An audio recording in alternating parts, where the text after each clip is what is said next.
Record.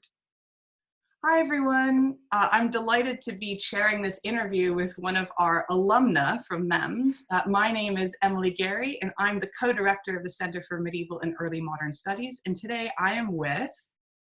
I'm Annabelle and I did the Masters in Medieval and Early Modern Studies at Kent, and it was split between Canterbury and Paris, which was an incredible experience, and I've recently graduated, which was very exciting indeed. And yeah, I'm pleased to be talking with you today. I'm so glad you're here in the Zoom, Annabelle, and I wonder if I can just, with the first question, it's one of those basic ones, but what brought you to MEMS? So I did my undergrad in English Lit, and I was always really drawn to the relationship between word and image, and between literature and material things, and I saw that MEMS had quite a strong focus on the material world. And especially with the split site degree and being able to experience two cities, two amazing medieval cities, you could actually explore the places physically that you're studying. And I just wanted to delve into that link between word and image further, and I thought MEMS was the perfect place to do so. And just the interdisciplinary nature of the degree, I could kind of indulge my passion for English literature, but also explore art history further. And yeah, that's what drew me initially, and it definitely lived up to my expectations. I'm so glad to hear that. I love the idea of both the cities of Canterbury and Paris being a sort of source for the study of material culture too, like a constant source of learning. And oof, I miss Paris, by the way, but anyway, that's another thing to talk about. My second question to ask is, Annabelle, can you share with us what modules did you take at MEMS, and what were some of your favorite learning and research experiences? In the first term I did paleography and codicology and Latin, and also Gothic art and architecture from 1100 to 1350.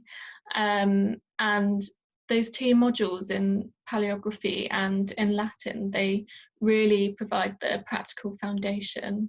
And you use them, like I used those two modules in the second term and for my dissertation. So it's really dynamic and you get to apply those practical skills straight away. And of course the Gothic art and architecture, that was really great, and it was a really great overview of the development of Gothic architecture in France and in Canterbury. And I looked closely in my essay at the architecture of Canterbury Cathedral, and yeah, as I said, it's just so great. The cathedral's there on your doorstep, and you can walk around the cathedral, as you know, pilgrims did these hundreds and hundreds of years ago, and you can read these glass windows. It's amazing. But yeah, one of my favourite research projects was in the second term, and in the second term I was in Paris, and I took pre-modern Paris as a module, and I did an object biography where I was looking into these coronas from the Musée de Cluny. It means something different in the context of the Musée de Cluny. Yeah. Coronas. Yeah, these suspended crowns, which are beautiful, and that was one of my favourite research projects. And that term I also did a module from comparative literature, which was really interesting, and it was like slightly outside my comfort zone. I was looking at modernist literature, so that was really great. And then obviously in the summer I was doing my dissertation. So yeah, that's just an overview of what I studied. Yeah, I guess I hadn't realized till now that you've really gone from the study of sort of Canterbury's Gothic to Paris's Gothic, and then your dissertation looked at German Gothic. It was fantastic.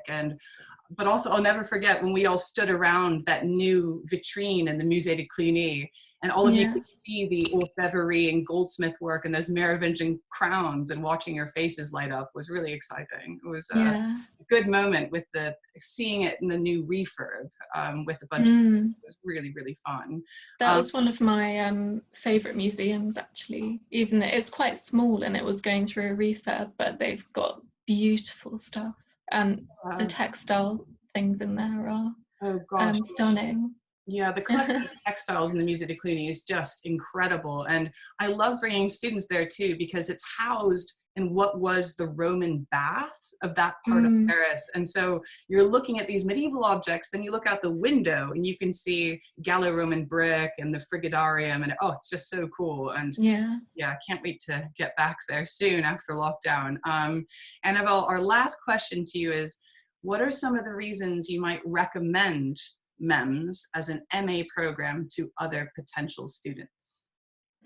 Well, from my experience, I just think it's a great it's a great chance for you to explore. And I don't know, I think some of my peers had quite set interests, and that's great. Like, you can be as exploratory as you want, but yeah, I explored both physically and in my research, and it really helped me develop as an independent researcher.